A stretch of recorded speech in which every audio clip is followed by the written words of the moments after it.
As you explore this teaching deeper and deeper, you must become very comfortable not knowing who you are, not knowing what you are. You must become very comfortable with not attributing any name or shape or idea to what you are. Not mixing yourself with something, some idea, some identity. Right? You must become comfortable living without identity, being a nobody. Why do I say that? It's because the self is not an object. The self is not an object that is changeful, that it arises and subsides in consciousness. The question, who am I? What is this me that perceives, that is aware of my thoughts, my emotions, my experience changing? These questions don't actually have an answer. They don't lead to a destination. They don't lead to an object that you can say, oh, that is what I am. These questions leave you in an emptiness of content, an emptiness of focus. It brings you to the subject, but the subject is not a shape, it is not a name, it is not full of content, it is inherently free of all qualities. Therefore, it cannot be grasped, it cannot be clinged onto, it cannot be added onto. And here lies the fault of many people in this path, where they believe the self to be an object to be arrived at, right? A destination, a thing to be grasped and held onto.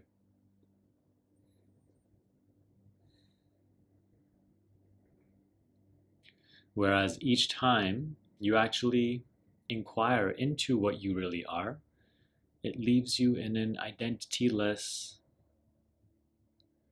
almost like space,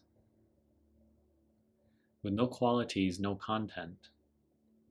And this is what the mind resists, right? Because the mind needs constant stimulation. It seeks the constant activity. That is what restlessness is. That is the same restlessness that disturbs the peace, which is the emptiness of content, which is what you essentially are.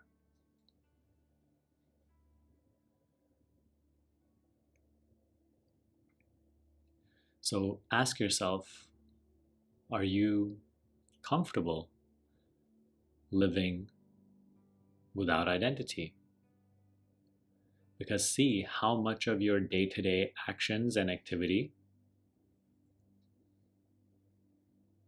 are aimed at building up a sense of self. You always want to become a somebody. You always want to be this or that. Always in the chase to achieve or become. Always in the play of identities. Always in the play of I am this and that.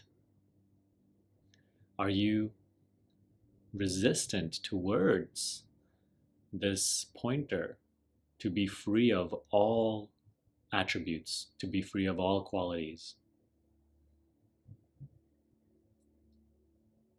Because that is what you actually already essentially are, even now.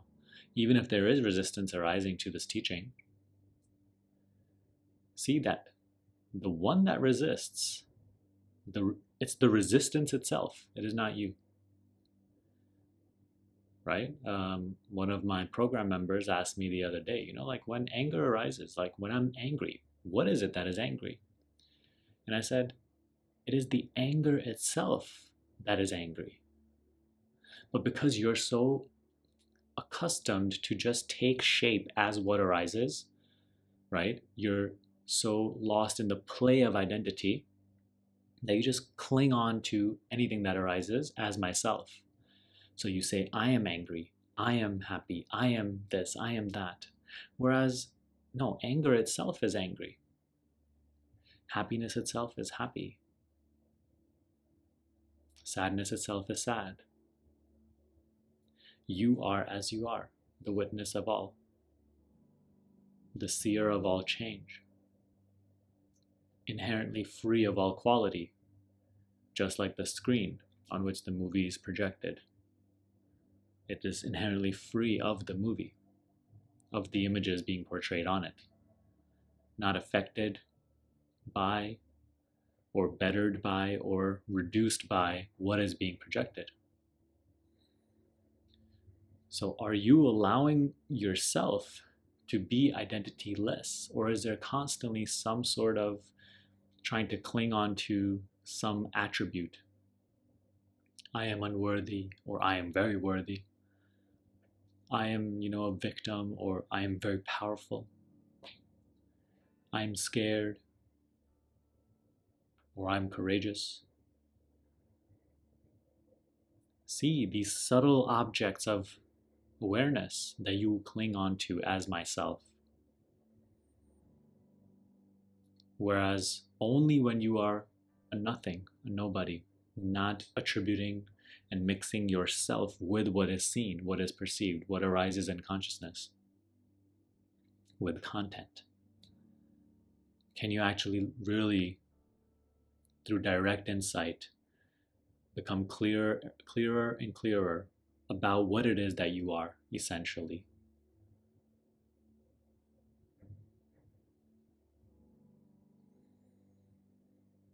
And it is only when you are comfortable being a nobody that now the contents of this moment have full expression to be as they are. Rather than you always, taking shape as these projections and trying to expending so much energy to maintain these projections and continue to recreate that sense of self, that's the ego right there, what I'm talking about. It is that false sense of self taking shape as what arises and constantly replenishing itself with more ideas about what it is, right? Ideas about the past, ideas about the future. And so actually this teaching comes into your life and you just even make the teaching something to heighten your sense of self with. Now you become the spiritual somebody that has a more pleasant future, that is doing all this to go to a pleasant destination where there are no problems and absolute bliss. Don't get caught in this. This itself is just another phenomena, another object, which you are the seer of,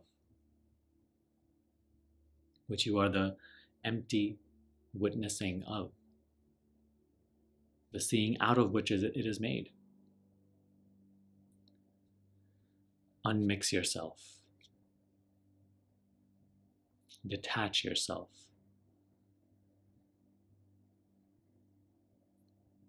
And now, can you let any situation, any emotion, any thought, anything arise as it must, as it spontaneously is already, without the need to constantly change or manipulate or fight back? Even the urge to fight back, resist, change, manipulate is itself an object of awareness, which you essentially are not. Only through inquiry, only through your direct experience of seeing that what you are has no shape, has no form, has no quality, can you come to really make sense of these things. Otherwise, you'll just hear me and you think it's a nice idea. Maybe you'll feel a little better for a little while. You get attached to the feeling, oh, I feel so at peace now. And then, again, it just goes over your head and you're just, again, engulfed in content. Don't just let these be words. You have to see in your own experience. You have to look. Don't be afraid to look.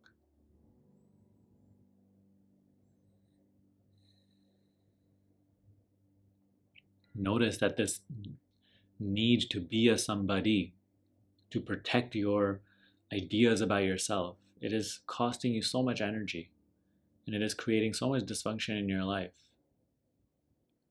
It is creating so much, unauthentic behavior. Let that be, even if that's the case right now, but you look, right? That's not something else to fight against. Because that urge to fight against even that, again, you're attaching yourself to it. I'm asking you to simply look. What am I? Does what I am have a shape? Does it have a quality? Can it be called a so-and-so? Can any word actually describe what it is? Can any word even hope to go there? Is it any word? Or can a word only hope to point vaguely at what it is?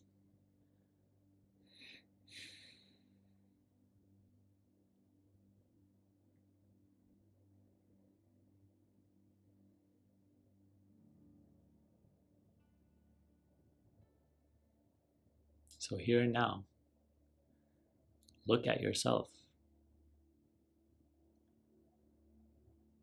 What is it that is aware of the thoughts, of my voice, of whatever emotion that is present? See if that one has a personality. See if that one can be known. Is it even in knowledge? Is it knowable? Or does everything that is knowable have some sort of quality?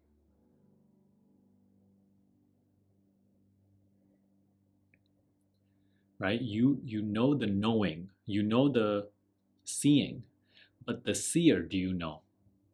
The seer, can you see? Is it an object to be seen? Is it within the realm of knowledge? These are questions that you must look. Look with your attention, not with your thoughts. Cannot take thoughts there. They will not serve you.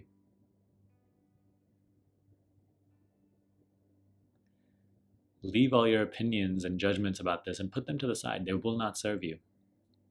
If it resonates, look.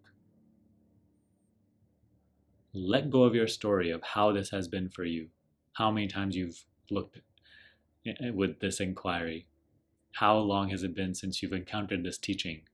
Don't care about any of that. Let it be. Be fresh in this moment. Look.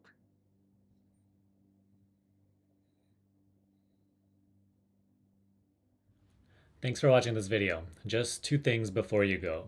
If you want to learn how to implement the teaching that we cover on this channel in a step-by-step format and really develop your understanding of it in a faster way, make sure to watch my free 1-hour class that I'm offering right now. And second, if you want to work with me personally to help you dissolve mind identification and return to peace through self-inquiry, check out my program down below. It's called the Higher Consciousness Shift. Enrollments are now open, so just check out the details and book your free call, and we'll see if it's right for you. That's all I have for you today. Make sure to subscribe to the channel, and I'll see you in the next video.